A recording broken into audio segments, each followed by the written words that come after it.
یعنی جیسے وراثت میں مردوں کے لیے دگنا حصہ ہے تو اعمال کے ثواب میں بھی مردوں کو دگنا ثواب ملنا چاہیے۔ اسی طرح عورتوں نے یہ خواہش کرنا شروع کر دی کہ جیسے مردوں کے مقابلے میں ہمیں آدھی وراثت دی جاتی ہے تو ایسے ہی ہمارے آدھے گناہ بھی مردوں کے کھاتے میں ڈال دیے جائیں۔ جیسے ہمارا آدھا مال ان کے پاس گویا کہ چلا جاتا ہے، اسی طرح ہمارے آدھے گناہ بھی ان کے کھاتے میں ڈال دیے جائیں۔ تو اللہ جل شانہ نے اس کے رد کے اندر یا اس کی مذمت کے لیے یہ ارشاد فرمایا کہ للرجال نصیب مما اکتسبوا، مردوں کے لیے ان کی کمائی سے حصہ ہے، وللنساء نصیب مما اکتسبنا، اور عورتوں کے لیے ان کی کمائی سے حصہ ہے۔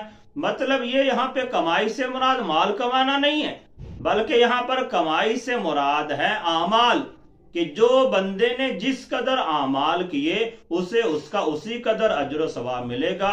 جو مردوں نے اعمال کیے ان کا مردوں کو ثواب ملے گا، جو عورتوں نے اعمال کیے ان کا عورتوں کو ثواب ملے گا۔ رب تعالیٰ اخلاص کے اعتبار سے کسی کو زیادہ کسی کو کم ثواب عطا فرما دیتا ہے، لیکن ایسا نہیں ہے کہ عمل کوئی اور کر رہا ہے اور اسے ثواب نہ ملے، اس کا ثواب کسی اور کو ملتا چلا جائے، ایسا نہیں ہے۔ پھر آگے اللہ جل شانہ نے ارشاد فرمایا وَاسْأَلُوا اللَّهَ مِن فَضْلِهِ، اور اللہ سے اس کے فضل کا سوال کرو۔ یہ بہت کمال بات ہے۔ ہمیں احادیث مبارکہ میں بھی ایسا درس ملتا ہے۔ نبی علیہ الصلوۃ والسلام کی احادیث بھی اس بات کو بیان فرماتی ہیں کہ بندے کو ہمیشہ اللہ کا فضل طلب کرنا چاہیے۔ حضرت سیدنا عبداللہ بن مسعود رضی اللہ تعالیٰ عنہ بیان فرماتے ہیں کہ رسول کریم صلی اللہ علیہ وسلم نے ارشاد فرمایا اللہ تعالیٰ سے اس کے فضل کا سوال کرو، کیونکہ اللہ تعالیٰ اس بات کو پسند کرتا ہے کہ اللہ سے سوال کیا جائے۔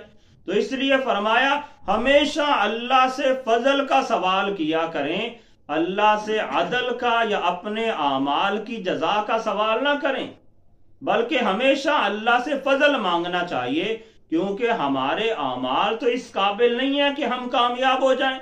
جنت تو رب تعالیٰ نے ہمیں اپنے فضل کے ساتھ عطا فرمانی ہے، اور اسی طرح فرمایا کہ اللہ سے عدل بھی نہیں مانگنا چاہیے، کیونکہ اگر عدل کا معاملہ ہو گیا تو عدل سے مراد تو یہ ہے کہ اللہ نے جس قدر ہمیں انعامات نعمتیں عطا فرمائی ہیں اسی قدر ہم اچھے اعمال کریں۔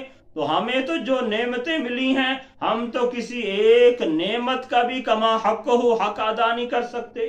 اس لیے کسی شاعر نے بھی اس کی ترجمانی کرتے ہوئے بیان کیا تھا عدل کریں تے تھر تھر کمبن اچیاں شانہ والے، فضل کریں تے بخشے جاون میں ورگے منہ کالے۔ تو اللہ جل شانہ نے بھی اسی ہی کی ہمیں تنبیہ فرمائی ہے وَاسْأَلُوا اللَّهَ مِن فَضْلِهِ، اللہ سے اس کے فضل کا سوال کرو۔ تو مفسرین کرام نے بھی یہی تنبیہ فرمائی کہ بندے کو چاہیے کہ نہ تو اللہ سے اپنے اعمال کی جزا کا مطالبہ کرے، نہ ہی اللہ سے عدل کا مطالبہ کرے، بلکہ ہمیشہ اللہ کا فضل مانگتا رہے۔ جسے اللہ کا فضل مل گیا وہ دنیا میں بھی کامیاب ہو جائے گا اور آخرت کے اندر بھی کامیاب ہو جائے گا۔ پھر آگے ارشاد فرمایا ان اللہ کان بکل شیء علیما، بے شک اللہ ہر چیز کو خوب جاننے والا ہے۔